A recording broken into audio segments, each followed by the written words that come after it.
Hey everybody, welcome back. It is the Razzball Fantasy Baseball Podcast. I am Beanon, and across from me is the Fantasy Master Lothario himself, Gray Albright. How's it going over there, Gray?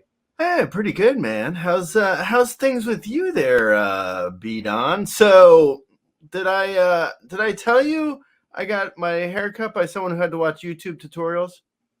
You did. We covered that last week. How's it growing out? Is it growing out all right? Actually, pretty good. I feel like I gave him a bad. I remember telling you, and I was like, I didn't know if we recorded or not, but I feel like I gave him a bad rap on the podcast. He was like, for an 84-year-old guy who just relearned how to cut hair, it's pretty good. Yeah, I mean, it looks pretty solid from what I can see here, Gray. I mean, I don't know. It seemed a little harsh last week. I'm doing a little throat thing, so you know. I felt bad. Yeah, I gotta give my my hairdresser his flowers. As the kids say. I also feel like it's good to catch up all our listeners on any hair-related information before we jump into fantasy baseball, because I mean, hair is very important. They were clearly waiting for that update, Gray. They wanted to see how it was in week 2. You can come on to youtube.com/razzballfantasy and see how the hair looks. You got to give us kind of a turn both ways, Gray. Give us a right, left. There you go. There's a good profile on one side. Yeah, there's the other. It's hard. Right. You know what? It's kind of hard to because this camera, it's like it's opposite. So it's like if you look right, it goes left. So it's like it's actually very confusing. It's good. It's good that our eyes aren't normally like that. Like if you're like driving, you don't want to be looking right and going left and stuff. It's I feel like that was a well done thing with the eyes. So whoever invented eyes, it was a smart move. It's good that they go in the same direction as we are. Yeah, that's probably pretty positive. They didn't do the invert on the controller or Call of Duty. That's good. Yeah, exactly. All right, great. Let's get into some baseball here. A couple of call-ups. Recall. At least in this case, the Cardinals have recalled Jordan Walker. 20 games in the majors this year. They were not good. They were not good at all, Gray. He hit 155, 239, 259 with a 26.9% K rate and a 9% walk rate. 78 games at AAA. He had 9 home runs, 4 stolen bases, 257, 321, 426 with a 19% K rate and an 8.2% walk rate. In the last month, he has been hitting 271 with 5 home runs. So it does seem like he's at least, in the right stride. Although I still feel like, given what we've seen from before, those still aren't ideal AAA numbers. You come to me on the day of my boy Jordan Walker's promotion, and you say to me, the numbers aren't good. That was my Don Corleone. Good, or I'll work on it. Keep your day job. You come to me on the day of my boy's promotion. I love Jordan Walker, right? I mean, it's no secret. Yeah. Big fan, man. I believe I have a type. I have a type, right? It's like I'm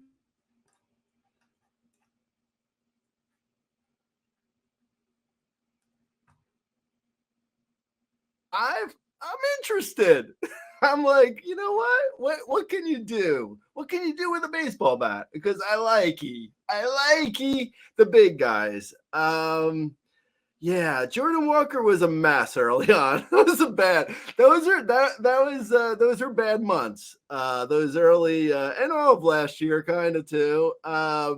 He had some issues. I might have drafted him in too many leagues this year because that didn't work. It did not work. I should not have drafted Jordan Walker. It did not work. But you know what? Who's who's that? The live and learn guy. Whoever invented the idiom live and learn? Why? Why are we learning stuff? I don't live. Okay, sure, yeah. What? That's just dumb. Yeah, just make the same mistakes year after year and draft that same guy who's not going to break out. Like, Joe Adele for the last 8 years. Where is my boyfriend, Mil Reyes? Byron Buxton for the last 2 decades. It is what it is. Honestly, though, if you think about it, like the person who came up with the idiom live and learn, they probably didn't learn because that's why they were like, oh, I should have lived and learned. So we're listening to someone who didn't live and learn the first time. Okay, anyway, I think Jordan Walker obviously needs to show us something before we can go fully ecstatic and get in completely. But here goes. The last month, he did change his batting stance. He moved his front leg a little bit to the left, opened up his stance a little bit, and there has been some marketed improvement in the last month, like you mentioned. But his OPS is way up, over 1,000. I think 5 homers in like the last 2 or 3 weeks. Hitting well for the last, since he opened the stance, whatever that was. I think it was like maybe 65 at bats ago. So not a huge sample size, right? But it's something. And honestly, if you look at him, I mean, this is why I like these guys, because if you look at Jordan Walker, you're like, well, he kind of should hit 50 homers, right? I mean, he's huge. He's basically, it's like Aaron Judge is the perfect prototype. It's like you look at Aaron Judge and you're like, he should hit 50 homers. And then he does actually hit 50 homers. Jordan Walker is similar, except he doesn't actually hit the home runs yet. It could come around. He's still super young. What is he, 22 now? He's like crazy young. He had a batting stance change to produce more power. It's too early to give up on him, really. I picked him up in our RCL league. That's a 12-team mixed league. I might drop him if he platoons, because on Monday when we're recording this, he is starting, but that means Burleson had to go to the bench, and they're not gonna platoon out Burleson every single game. So I'm assuming Walker is going to get platooned to a certain extent. So if you're not in a daily league, it's going to be hard to hold on to him in some leagues, but I would grab him just about everywhere just to see if the Cardinals do play him. I'd love to see it, but if they do, and he is better, I mean, he could be a huge call up for the final, 6 or so weeks that we have left. I like the flyer on him. I want to say that I want to see something before I'm completely in again, but I would grab him just in case he has fixed his swing. Okay. Would you say he is a top 40 outfielder? No. No. Wait, what? No, Top 55. I like him. No.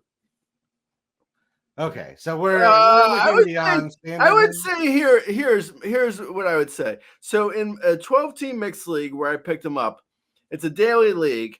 So if he gets platooned out and I'm able to juggle him a little bit and he's hitting, I'll juggle him. But I also, if he sits for a game or two and I need the room, I could see dropping him by Wednesday, right? Like this is like he hasn't proven anything yet. That's a 12-team mixed league. So anything shallower than that, then you're gonna have, you have to have it depends on your team and whether or not you can manage him. In a 15-team mixed league, I imagine on Sunday, like when Fab goes through, I imagine people will bid on him, and I would say, by then we'll have a little bit of a larger sample size in how he's doing in the major leagues and what his playing time is. But it's really going to come down to playing time. Like I don't think the Cardinals have room to play him every day. if I'd love for them to prove me wrong and see him out there every day, but I just don't see it. So you're going to have to play it, depending on your team, but I do like him still. I do.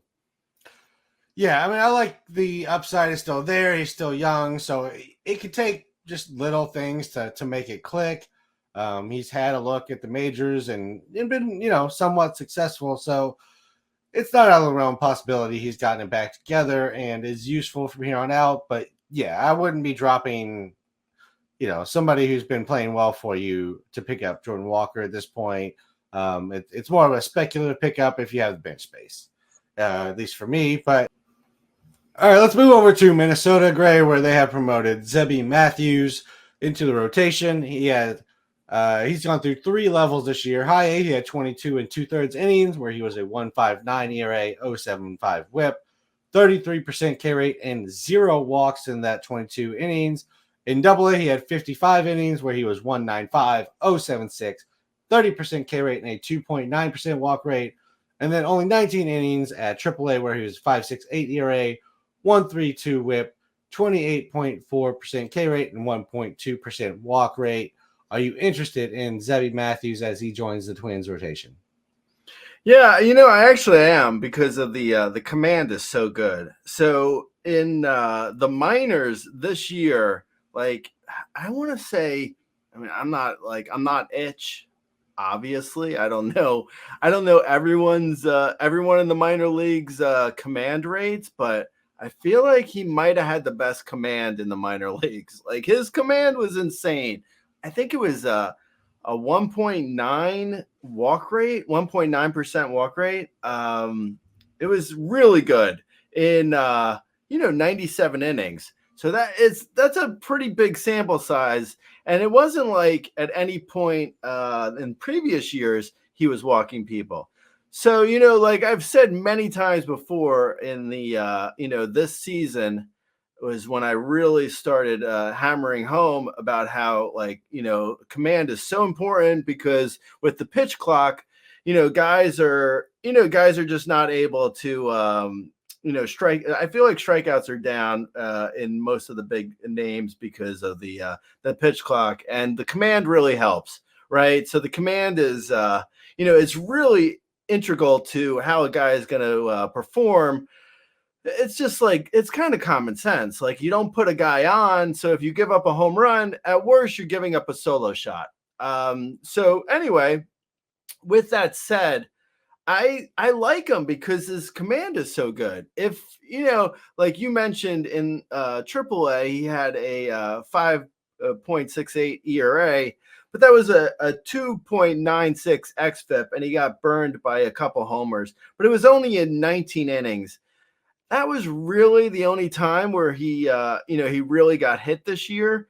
And, that's such a small sample size that I'm not really that concerned about it. We'll see. I mean, by the time people listen to this, he might have pitched already for the Twins. So this might be a moot point. He may not have looked great, but I'm actually pretty excited for him in just about all leagues. In the shallower, like in a 10-team mixed league, obviously there's so many guys on waivers.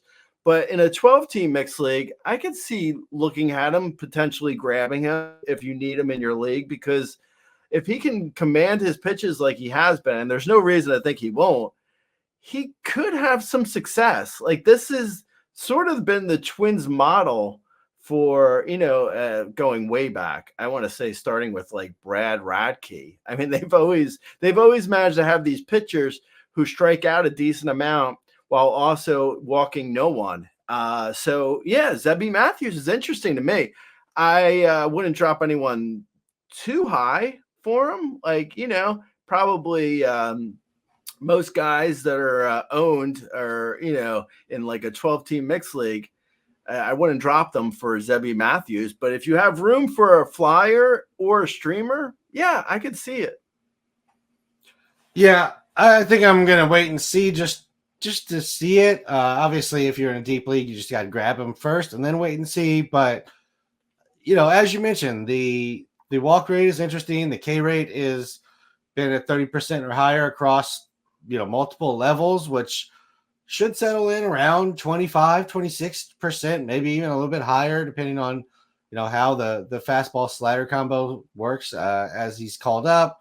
I think he's probably, I don't know. What do you think, Greg? Does he fall into the top 70 starting pitchers? 80? I think we might have a better idea after he's actually thrown a start, because like if he gets hit around, the Twins may send him right back down, and then it's like, kind of pointless. But if he looks good in his first start, I mean, he could settle in around 70-ish overall out of starters. Yeah, I mean, I could see that possibility, but it's kind of hard to say as of right now. I would say right now he's a streamer, potential flyer, and we'll see where it goes. Yeah, I think that's where I'm at as well. Let's move over to another topic, Gray. It is the week of Jackson. The Jackson trio has just been killing it this week. They have just topped the charts, Gray. Jackson Chourio, we'll start with him, number 18 on the last 7-day play rater.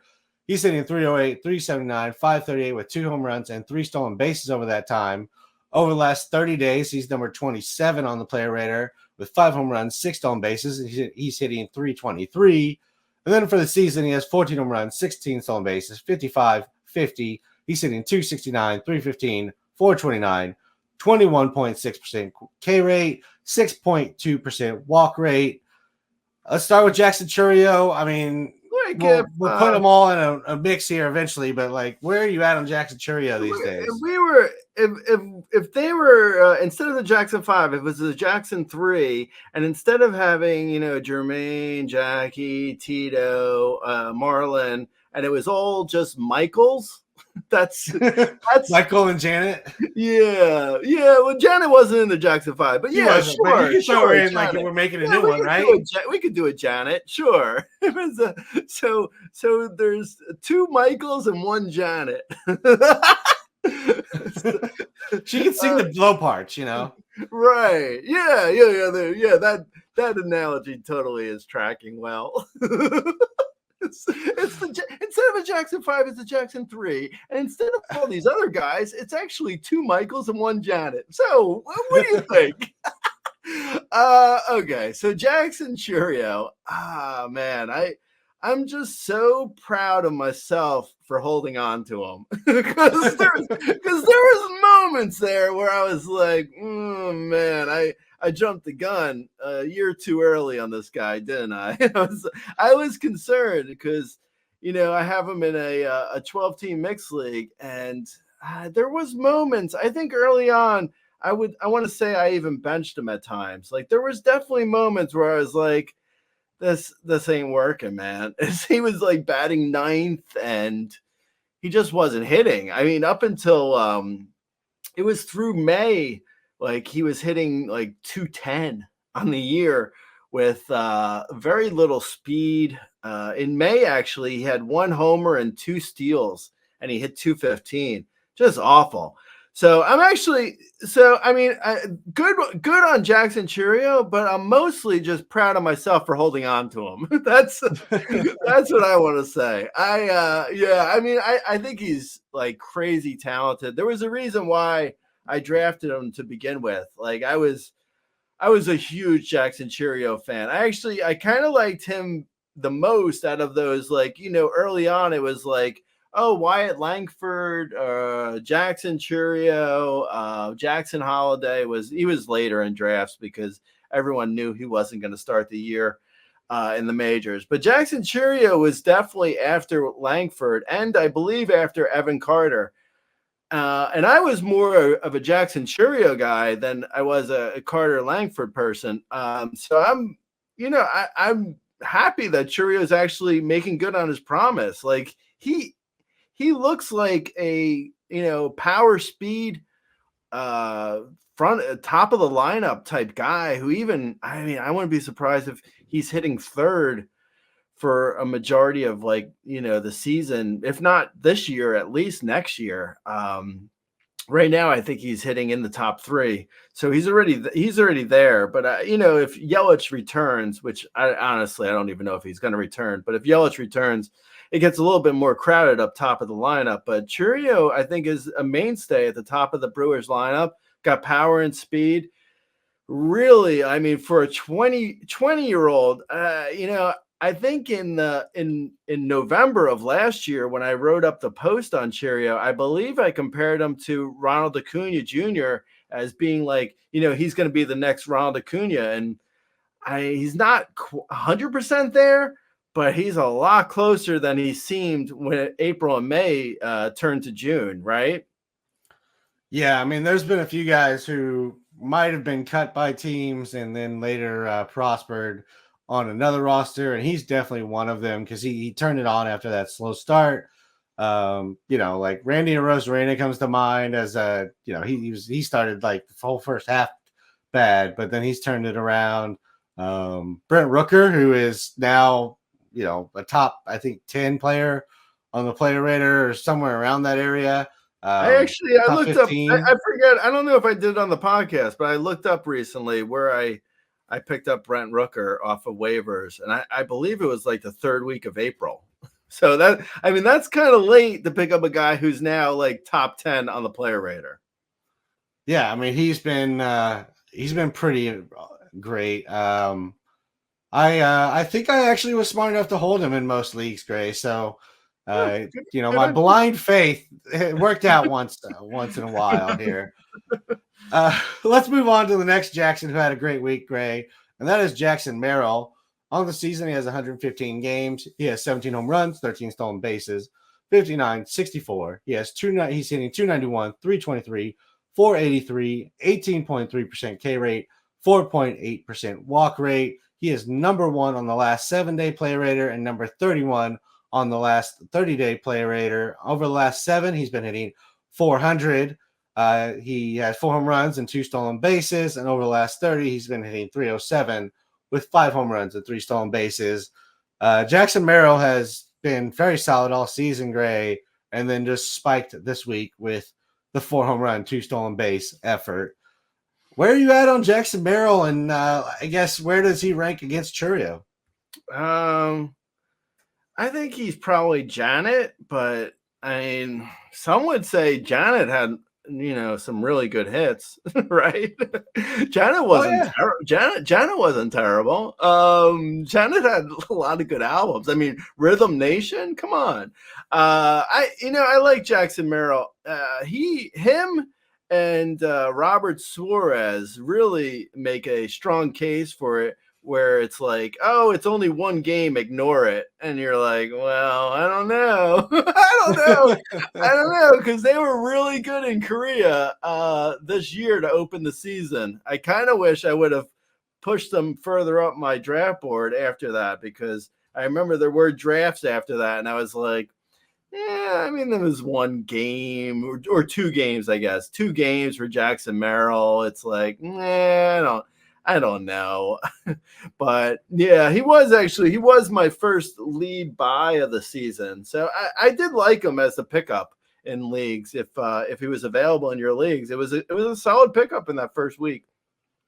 He looks to me like a guy who less upside than Chourio and Holliday, who I guess we'll get to, but probably a hair safer even for this year. I don't know if necessarily going forward, but he doesn't look like a huge upside. Like Jackson Merrill doesn't look like a huge upside guy, but he really looks far safer than I think, I would have imagined from a 21-year-old who skipped AAA. Like he, 18.3% strikeout rate, hitting 291. Yeah, I mean, it's hard to argue with those numbers. I feel like Jackson Merrill will probably, I would guess he's going to be 3rd out of the Jacksons next year in drafts, but he might actually be the best pound, the best buck, the best pound for your buck. A bang for your buck, best pound for your buck. Like all of a sudden I'm in London. Best bang for your buck. It could be Jackson Merrill because a 25 homer, 20 steal, 285 hitter, which is, I mean, it's really good, especially I would say by next year he's going to be, I would assume, hitting in the top third of the lineup for the Padres, because he's done it now for a full year. I don't see why they would continue to bat him at the bottom, but that depends on who they go out and get with free agents wise and stuff. But yeah, I think he's pretty underrated, but also I would say third out of the three Jacksons.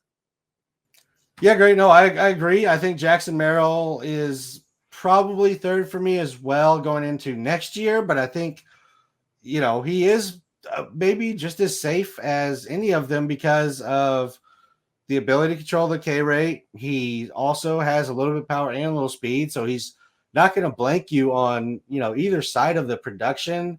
And he's pretty much hit the entire season, so it's not like there was ever a point where he just fell off the map. And if you grabbed him for that, that random series that started the season and just held on to him because you're like, hey, why not? Let's see.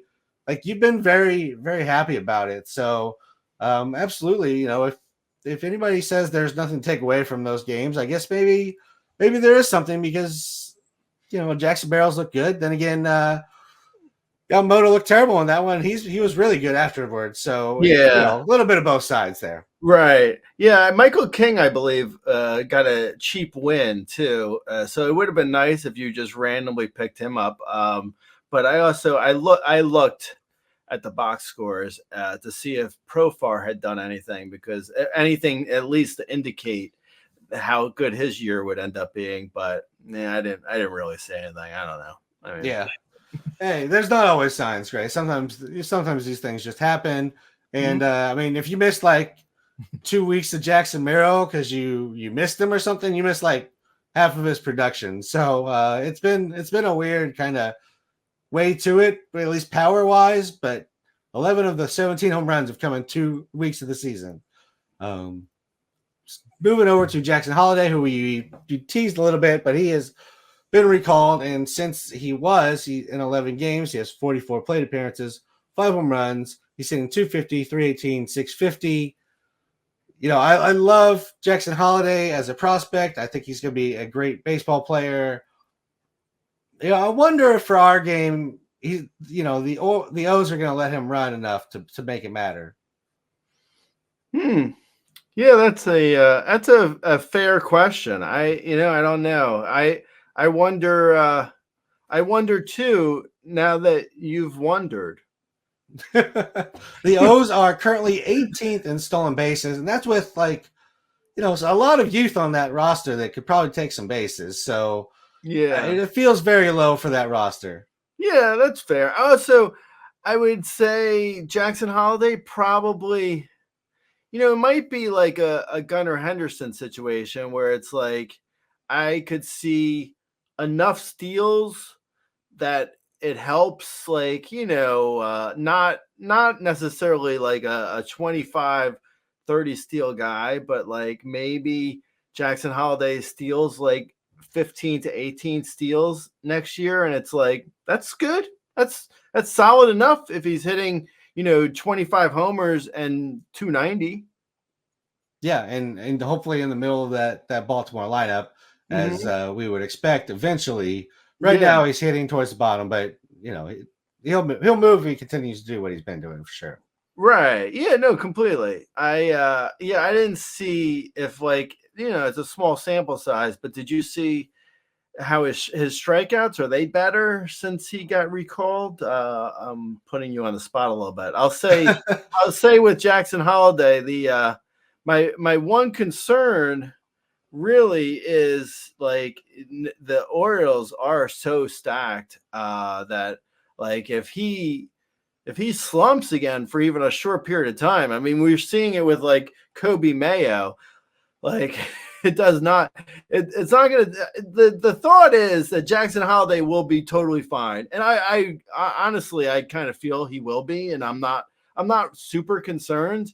But he's not going to have 2 months to struggle like Jackson Chourio had 2 months to struggle. Like if Jackson Holliday struggles coming out of the gate for April of next year, they're just going to send him down again and like let him get right and then bring him back. Like I would not be shocked to see that. Like I don't think that's a most likely scenario, but that scenario is on the table. We saw it already happen once. So yeah, I think Jackson Holliday, like I sort of alluded to earlier, I think he's our other Michael Jackson. There's Chourio, there's Michael Jackson, Chourio, and Michael Jackson Holliday, and then there's Janet Jackson Merrill. Yeah, and for the record, Gray, his K rate since being promoted is 27%. So that's better. It's not great, but it's a lot better than like the 54% he was at before this promotion. So in regards to improving, it is improved. I do believe he has a strikeout in every game he's played so far since being recalled. So that's not ideal. Still a little heavy on the K rate, given his minor league track record. But again, he's 20 years old. You're an absolute nerd when you're laughing at a guy's K rate. So, that is the most ridiculous K rate I've ever heard. 57%. What? Oh my God, man. He was such a mess. So yeah, but he's talented. He'll be fine. Like I said, I think he's one of the two Michaels. Yeah. All right, let's move on, Gray. A prospect not named Jackson, but somebody who I think we need to talk about. Number 13 on the last 7-day player rater, hitting .292 with 2 home runs and 3 stolen bases. Number 37 over the last 30, hitting .272 with 3 home runs, 5 stolen bases. That is James Wood. So he's another one who kind of came out of the gate little slow, but he has gotten it together, and a fairly efficient process compared to the 2 months it took for Chourio to get it together. When's Wyatt Langford going to get it together? That's what I'd like to know. Yeah, James Wood. Again, like it is super promising to see like Chourio, Holliday, Merrill, James Wood. I mean, all these guys are like, if they're barely old enough to drink, it's like barely. I mean, most of them are even too young to drink legally. I think James Wood is absolutely. You know what, James Wood to me, he also has power and speed and should hit for a good average like the other guys. What I like about James Wood more so than Holliday is his potential for like just going off, like we saw with like CJ Abrams, for instance. Like the Nationals play for nothing. They're going out there and they play for like 1,200 people at each home game. Like they're not doing anything really to I don't think this offseason they're going to do anything to really make their team much better. So James Wood is going to be like the in the top 3 in the lineup. He is going to have the green light. It's like, if you want to run, bro. We don't care, right? So he can go out and he could potentially have a 30-30 season next year. Like, it would not be a shock to me to see James Wood actually outperform Jackson Holliday just because of the opportunities that are going to be there for him, and also Jackson Merrill. So I think like I like Holliday a lot, and we've seen the fact that once he hit the first homer, the grand slam, and now he's hit like 5 homers in like no time. We see the potential there with Jackson Holliday. Like, I don't want to downplay Jackson Holliday. I think he could. He's going to be a star, right? But James Wood, I think, could get potentially lost in the hype shuffle, and he actually could end up being. I kind of like Chourio the best, but I wouldn't be shocked to see James Wood be the second best out of the guys we've talked about. Yeah, I mean, he's definitely just super toolsy. He can run. He can hit home runs. The strikeout rate has been high at different stops, so there's a concern there. But after as we discussed, after a tough start, he's really turning around and is performing as you would kind of expect. I do think it's going to be interesting next year when we get around draft season, seeing Chourio, Holliday, Merrill, and Wood all kind of thrown into the mix with all the other prospects and young players, and seeing where all that shakes out. I agree with the ranking that you gave everybody so far, but we still got a month plus of baseball left to do some more evaluating. Oh yeah, and like I said, these guys are like barely 20 years old, some of them. So I mean, anything's possible. Like I still like my prediction that Chourio is going to be like Ronald Acuna Jr. and he's going to be the best one out of all of them. But I mean, Jackson Holliday, if he comes on like Gunnar Henderson next year, he could easily be the best one out of them. And Chourio could potentially struggle or something. Like they're all so young. No one knows like how any of them are going to play out. But all four of them are crazy talented. Yeah, absolutely. Not going to be disappointed with any of them on my team. And if they're available in your leagues, they definitely need to be added. I mean, I assume Merrill obviously is gone, as well as Chourio. But if Holliday's sticking around, or James Wood is around because he started slow, grab him up. There's been a few hot home run bats. Great. Let's talk about them real quick. Kyle Schwarber in the last 7 days has 4 home runs, and he's hitting .346. Randomly has a stolen base in that time, Gray. He's been number 24 on the last 30-day play rater and number 19 on the full season-long play rater. In the second half, he's hitting .288 with 8 home runs. Has Schwarber turned a corner, or is this just the standard Schwarber hot streak? I don't know.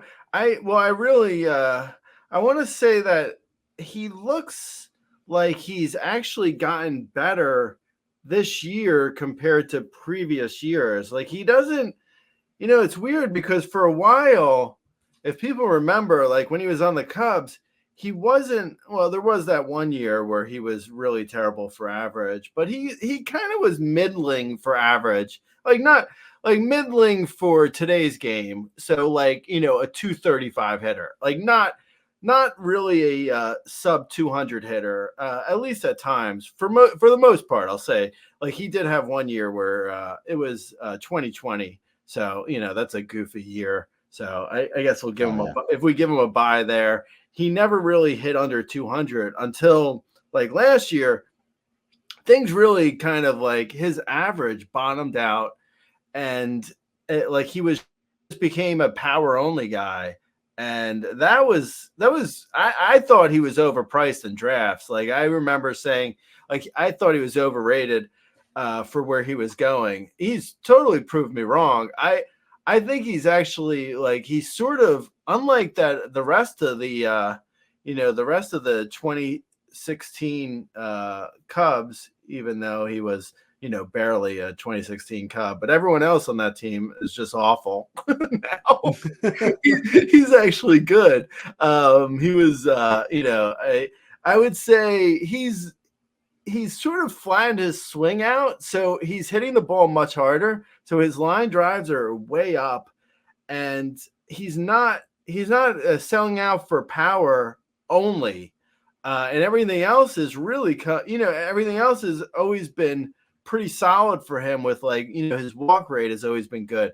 So he looks like a lot closer to a 235, 240 hitter now, which, he's not a plus average hitter, but when you're chucking in 40 homers and hitting 240, that's, if you're hitting 240 with 40 homers, it's a lot easier to swallow than, a 40 homer hitter when he has a 190 average.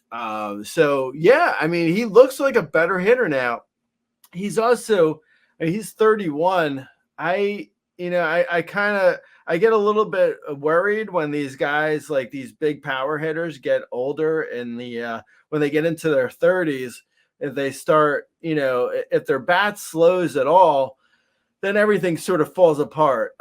We saw we saw with a lot of big power hitters. I mean, you just look at Pujols before the bouncy balls, Miguel Cabrera. There's a ton of what's going on with Goldschmidt and Arenado right now. There's a ton of examples. So I worry a little bit with Schwarber maybe when he hits like 33, 34. But yeah, he looks better right now. He's cut his strikeouts down. He looks pretty. I mean, he looks like a real solid, homer first, but won't kill you an average guy. Yeah, strikeouts are down from last couple of years. I will say the launch angle is down from the last couple of years. It's at 16. His other two best averages are in the 15 to 16 degree launch angle. So it seems like he kind of finds that sweet spot, and that's where you get some of the average that he doesn't give you in other seasons. So yeah, I mean, if he can keep that up, it's always been a productive swing plane for him. And obviously, Kyle Schwarber is owned in leagues, but just wanted to discuss him because I know we had some discussions preseason about him, and he's turned it around. Mm-hmm. Jake Berger has been number 5 on the last 30-day and the last 7-day player rater. In the last 7 days, he's hitting 379 with 5 home runs. In the last 30 days, Gray, he's 354 with 13 home runs. I mean, what happened to Jake Berger? He has now turned into Smash Burger. That's pretty good. I'll probably be showing my age a little bit right now, but he reminds me of what Mark Teixeira used to do, where he would turn it on around the All-Star break. Jake Berger. Now it's 2 years in a row. Like last year, Jake Berger, I believe from July 1st on, I think he hit 17 homers. I just wrote this up in yesterday's post. But I think he hit like 17 homers from July 1st on last year, and he hit like 280 after the All-Star break. Jake Berger's not really a 280 hitter. For him to hit 280 after the All-Star break is pretty good. And this year he's doing exactly the same thing. I mean, he started, as soon as the clock turned to July, Berger got hot. It looks to me like he could probably, it looks like he's a second half hitter. Some guys do that. Go back and, look into the archives, find the name Mark Teixeira, eyes after ease, Teixeira. Yeah. I mean, Berger's looked great. I don't know why it clicked there. Whether it was him getting, the bat just in the right plane or what's going on, but it's definitely been better. I mean, there's not really a great answer that I have in regards to why it's been better, except for, he's knocked off the ground balls. So maybe he'd gone a little too far in the launch angle search. He only he was hitting 51% ground balls in the first half, 23% ground balls in the second half. So, I mean, it just seems like he's committing to, maybe a flatter swing or just actually getting underneath the ball rather than topping it. I would have, if I were in the Yankees FO, the old front office, I would have told Cashman, been like, hey, man, maybe you get Berger thrown in with the Jazz, Maybe you get a little 2-for-1er, huh? Get the new Giancarlo. Yeah, get the new Giancarlo, man. Okay, hey, go get the new Giancarlo, bro. Okay, go get the. Well, you're still paying old Giancarlo. I don't know, like I'm doing another 8 years or something. Yeah, something like that. Okay, anyway. Yeah, we can move off from that one. Next up is Jorge Soler, who had also been left for dead, but now he's number 29 on the last 30-day play rater with 318 and 6 home runs with a stolen base. Over the last 7 days, he is number 7 on the player rater, hitting 450 with 4 home runs. And since he moved back to Atlanta, he's hitting 297, 395, 649. He's got 4 home runs in 10 games. That's a lot better than the 240 and 12 home runs he hit for the Giants across, the rest of the season. Yeah, I don't really have an answer with Soler. He has gotten better. I don't know. Maybe sometimes guys, if they're in a pennant race, maybe it gets him a little bit more interested, a little bit more locked in, as they say, potentially. I don't know. Definitely since the trade, he's been better. I didn't think he had it in him, to be totally honest. I thought he had signed the contract in the offseason and he was just not going to be good for until it was time to retire in 3 years because he is older. I don't know how long his contract is. I think it's a 3-year deal. Anyway, yeah, I don't have a lot of I don't Jorge Soler is he is what he is kind of at this point. Like, you're going to get hot streaks and he's going to hit for power. I don't know how long this is going to last, but you ride it while it's going, I guess. Yeah, I mean, maybe he's just getting ready for the odd number year next year for him to put up another good season. Yeah. Since that's his MO. Just every other season we get a good one from him. Yeah.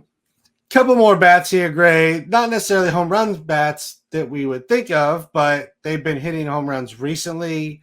Andrew Benintendi has 4 home runs in the last week, 5 in the last 8 days. Is this signs of life from Andrew Benintendi, or just happen to find the right matchups and just got in the right groove? Yeah, I mean, I'm guessing he got into the right groove. It's he's a really not a very good player. I mean, he might be an okay person. I don't know anything about Benintendi other than the fact that he's really not good. The White Sox are horrendous. They are one of the worst teams ever. Not an exaggeration. Obviously, they had the long losing streak. Even beyond that, they could win games and be terrible. You could look at their lineup and be like, yeah, that's a terrible team. There's no one in that team. There's no one in that lineup, no one on that team really that is worth like going out of your way for in fantasy. Like, there's been comments about dropping Louis Robert, and it's like I can see it. If he's struggling like he has been, there's no reason to hold on to a guy for the final 6 weeks just because of what he should be doing. It's a terrible team.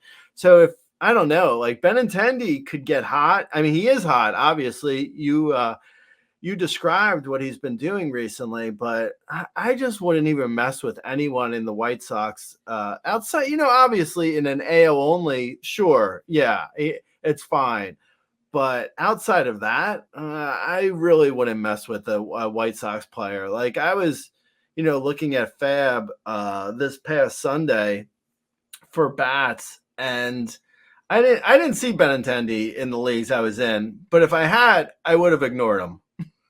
So yeah, I think that's probably the right call. I mean, even with this big push, he is 108th among outfielders on the player rater, so not really doing much for anybody. And for what it's worth, Louis Robert is 98th on said player rater. So yeah, he's been really bad. He's been bad all season. Yeah, he has, and you're only really holding on to Louis Robert. Louis Robert. You're only holding on to him on the off chance that he picks up his game and does what you expected of him. But I mean, in the final 6, like, even if he does that, what are you missing? Like, you can get it off of waivers in most leagues. Like, maybe not in every league, but in most leagues you can probably find it off of waivers. So yeah, I mean, I could see moving on if you have to. Yeah, it feels like it depends on how big your roster is. If it's a big roster, obviously you hold on and see if he just finds some magic. He does have like a 12 stolen base month, which was, the highlight of his whole season was just a bunch of stolen bases. But that's really all he's done all season is steal bases in that 1 month. So I completely get it especially if you don't need stolen bases. There's not been much else to come from Lou Bob this season. He was really just waiting for you to buy in, Gray, for you to that was the problem the whole time. I will say though, if speaking of the White Sox, if Nicky Lopez is out there, wow. I mean, he is lighting up the screen. Now, go ahead. Let's go. All right. Let's talk about some speedsters, Gray. We've talked about a bunch of power hitters. There's a few that have been, really good in the recent days. Corbin Carroll, that guy that we all drafted really high and has been bombed this season. But in the second half, 20 games, 6 home runs, 3 stolen bases. He's still only hitting 247, but he does have the home runs, and he hit a couple this week. If you could win your league with Corbin Carroll, I feel like you should not only get whatever the prize money is, but you should also, your entire league should go to your place and pat you on the back. Like you should get back pats or something. Like you should get an added bonus of some sort. I don't know, maybe maybe you get an extra 5% on the league winnings if you can win with Corbin Carroll. Because I'll tell you, I have him in one league. I'm not gonna win that league. I'll tell you that. I may not even get out of last place. It's not a good league for me with Corbin Carroll. It didn't help that I also got Matt Olson. It's been a bit of a mess, but yeah, I don't know, man. I saw the pinch hit homer from Corbin Carroll on Sunday, and he homered on Saturday as well. So 2 days in a row. Wow. Wow. I saw the pinch hit homer, and I saw the Saturday homer too, to the opposite field. He hit the ball out the opposite way, and he looked fine. Like he doesn't look like, I don't know. I mean, it's a sample size of like 2 homers that I'm looking at, but he doesn't look like injured or anything. I don't know what's going on with him. Like he's not stealing really like he should be. Like he's so fast. Maybe he's also not getting on base. So, I mean, that could have something to do with it, but I don't know, man. He's been so disappointing. Just an awful year. He doesn't like, nothing's jumping out at me. I don't know. I don't know what's going on with him, but yeah, he's been awful. Terrible. You know who's actually really been bad? You'll enjoy this. Bo Bichette. I looked at, because I have him in one league. Not good. But I've managed. I'm actually in first place in that league, so I managed around Bo Bichette. But I will say though, if you look at Bo Bichette's stats, you're like, wow, this is like one of the worst years ever. This is so bad. I mean, he would be having a bad year if you were to take his stats and put him in like the early 80s when like middle infielders only hit like 2 homers. Like Bo Bichette is so bad. But Corbin Carroll's also bad. Anyway, let's continue. Yeah, Bo Bichette, 47th among shortstops, 586th on the player rater. It's not been a good season for him, Gray. No. Good call. Good call. Moving on to Xavier Edwards, 38 games this year. He has a home run, 16 stolen bases. He's hitting 357, 433, 436. He's got a 17.5% K rate, a 12.7% walk rate, number 12 on the last 30-day player rater. Is Xavier Edwards just climbing his way up draft boards for next year? I think we're going to be in good shape with the Xavier Edwards sleeper post. He feels kind of under the radar, even though he is doing well. I'm pretty sure Xavier Edwards isn't going to be that far up, and I think that's good because his numbers, like he looks like, he looks as good peripheral wise, like walk rate, strikeout rate, 12.7% walk rate. I mean, he is not only a leadoff guy, but he's a leadoff guy with like 45 steal speed. That's really good. I'm super excited about Xavier Edwards. I think more so than a lot of people. So I think we're gonna be in good shape for next year. I don't think he's gonna add like power. That's fine though. Like we don't need need power from everyone. It's fine. I think if Xavier Edwards, like big picture, if we get like a 3 homer, no, maybe 5. I'll say 5. I'll say 5 homers and 35 steals and a 290 average next year. That's pretty good. For where he's going to be going in drafts, I would say probably after 200 overall. I don't think anyone's going to draft him. Yeah, he might go before 200. You see the number of steals, and there might be somebody sitting in the draft just needing steals and not finding anybody else around there. But I agree that I really like what we've seen from him. He's, single-handedly might win me a stolen base in a couple of leagues with his production this second half. So, he's been absolutely great. And, I don't really see anything that we need to really, say at this point. But, yeah, if he doesn't get kind of a bump in draft season next year, he will be on a lot of our teams, Gray. Let's move over to the bullpen, Gray. Surprise, surprise. Camilo Doval was sent down to AAA. Oh, wait, whoa. Whoa. When did that happen?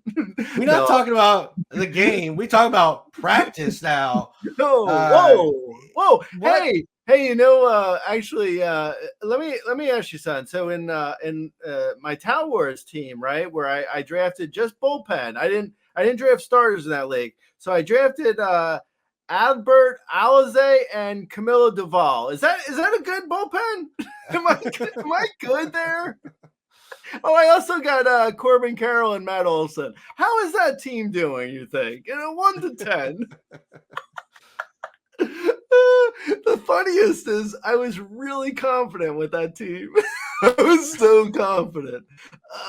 Anyway, sorry, I didn't mean to interrupt. Go ahead. Continue. Camilo Doval not only was bad all year, but he got sent down. I think that's where you left off. Go ahead. Yep, that's pretty much it. I traded Logan Gilbert for him because I needed a bunch of saves and it was running up against the innings cap. So that was also a great move on my behalf, Gray. Lots of good things happening. But let's talk about who's replacing him, Gray. Who are you picking up as the Giants replacement for closer? Well, we had a situation on Friday when Doval was sent down where the Giants said it was going to be Jordan Hicks, and then the next 3 days they used Ryan Walker to be the closer. So I don't know if the Giants necessarily heard what the Giants said, but it seems like it's Ryan Walker. I don't know. It was a little weird, and if people weren't tuned in at that very moment when it happened, it did happen for a brief moment. The Giants were like, yeah, maybe Jordan Hicks. And then they proceeded to use Walker every single time. So, I would say Ryan Walker until we see something else. But, yeah, he looks good, too. He seems fine, capable for the job. I was kind of hoping Tyler Rogers would get an opportunity because I have him in a league, but I don't know. It's not happening. So it's irrelevant what I have going on. Ryan Walker seems like the closer as of right now. Yeah, I would agree until we see something different. Over in Baltimore, Sir Anthony Dominguez has gotten a couple saves. Is he splitting? Do we think this has just changed over? We also have Yennier Cano, who's been the best reliever in that pen all season and hasn't got a chance to close games, and assuming he's not going to at this point. But what do you think about this bullpen here in Baltimore, Gray? I kind of wonder what they said to Kimbrel. To be honest, that's my biggest. That's my. I would really like to. I'd really like to be a fly on the wall when they were like saying to Kimbrel, like, "Yeah, you're our closer, but maybe you come in the 6th inning now." Those are important innings, guy. Don't downplay a 6th inning. That's an important inning. I mean, I don't know. I'm kind of surprised that they actually made a move away from Kimbrel, but I'm glad they did. I would say, like, it looks like Dominguez, but I kind of feel like it's going to be Cano. Like, it's still going to go, because I've seen Dominguez before. We've all seen Dominguez before. I mean, he's such a mess for, like, long stretches where he's completely unreliable. So I wouldn't really put much faith in Dominguez taking this job and running with it.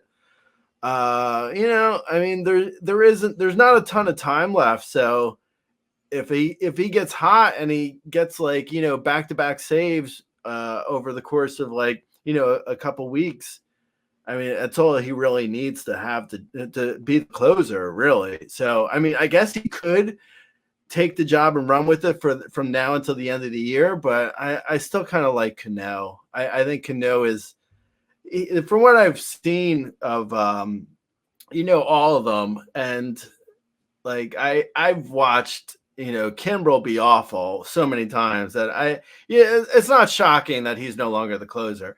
But Dominguez, I've seen almost as much be terrible. Dominguez he was bad in Philly for so many, like, really important games where he was completely unreliable. Like, they must have removed Dominguez from the closer role like at least 3 times a year for, like, the last 3 years. So I wouldn't trust Dominguez. I like Cano, but yeah, it might be a timeshare. They might just use whoever. I don't know. Yeah, it feels like Cano is at this point, the guy who comes in when it's, they must have situation, and maybe that's in the 9th, maybe it's not. We'll see how this one shakes out. I think if you're really chasing saves, I think Sir Anthony is still the guy for this week.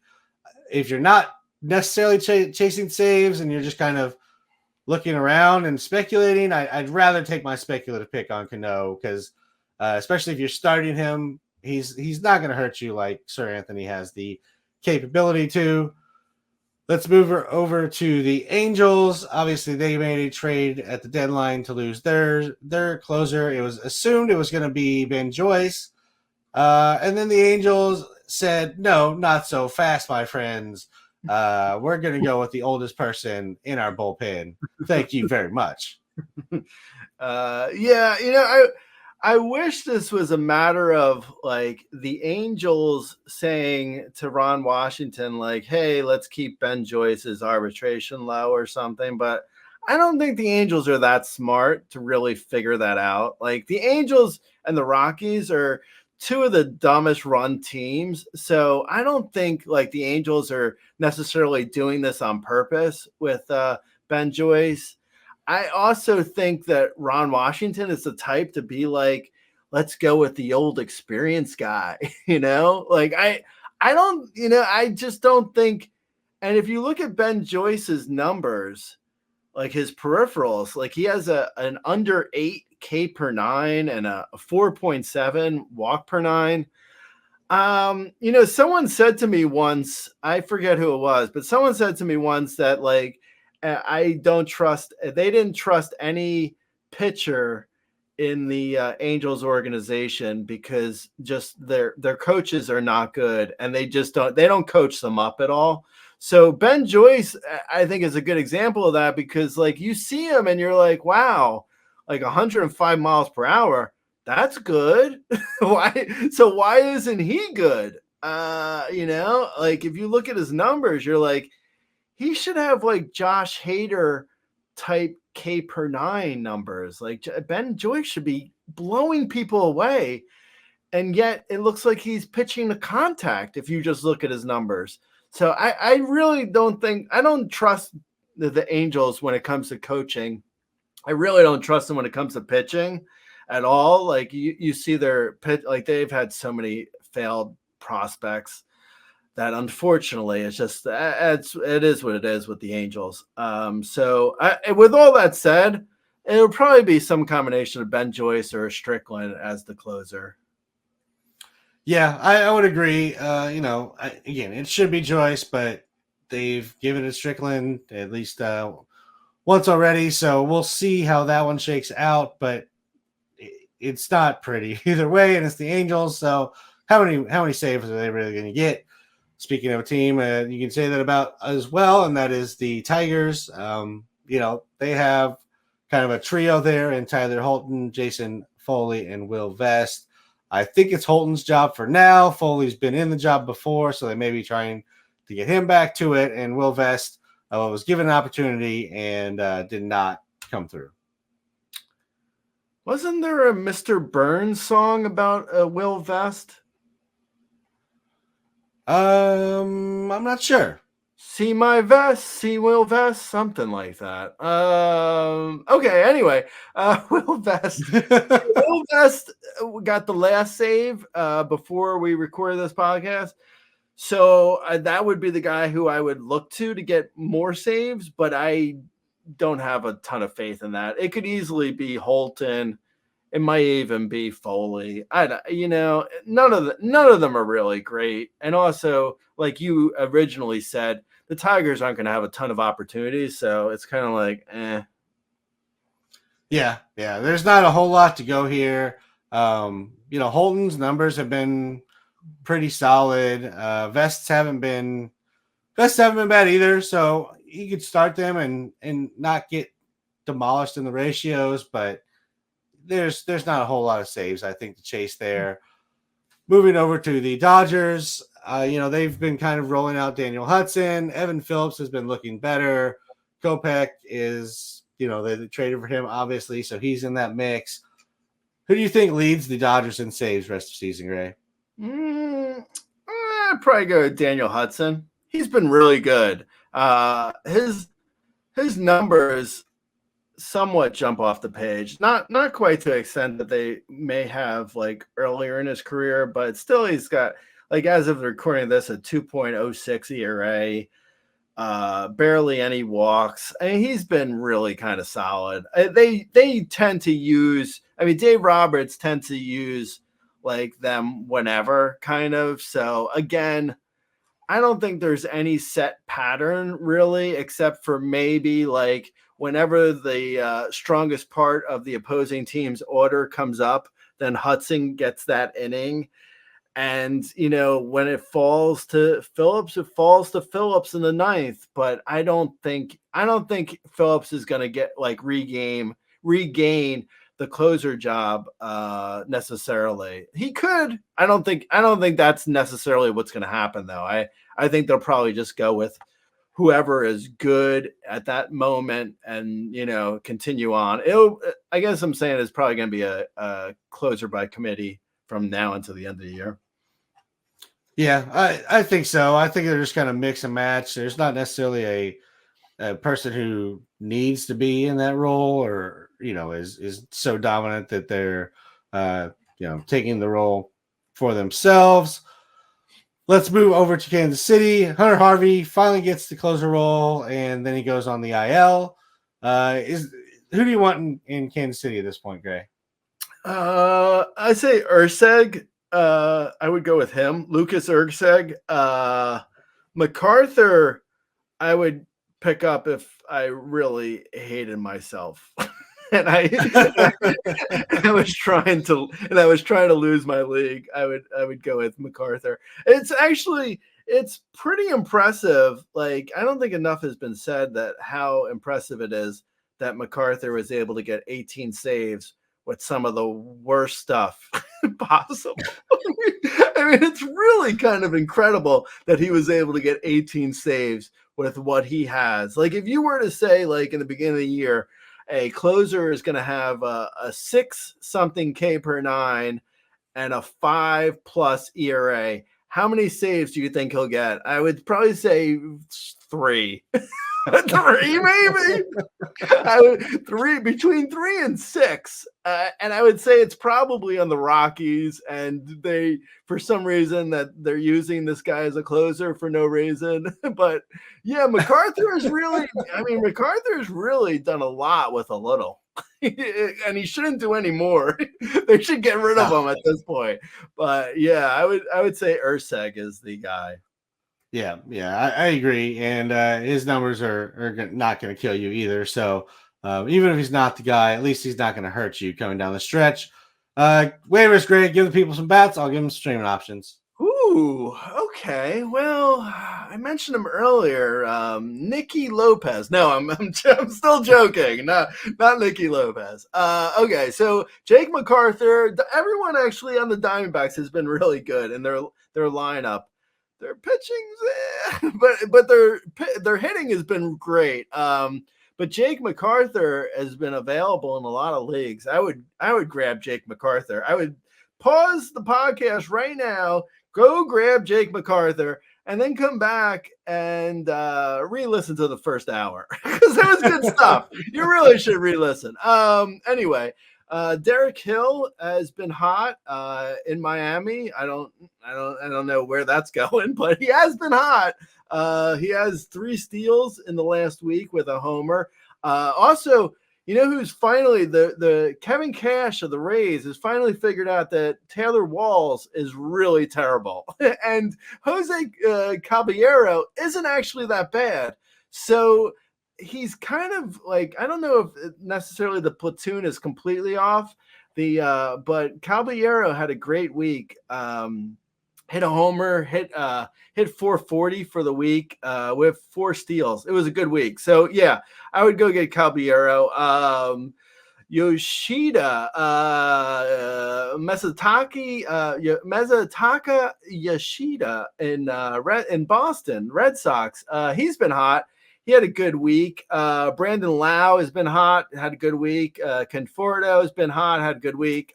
Alex Call, Washington Nationals outfielder, hit 400 this past week. Been really good. Joey Ortiz had a good week for the Brewers. I don't think it's going to last, but he had a good week. Gerardo Perdomo, also again, Diamondbacks, been hot. And then an oldie but goodie, Sam Hilliard had a really good week for the Rockies. Oh, Sam Hilliard. He of broken dreams, many broken dreams. Streaming options, Gray. JP Sears versus San Francisco.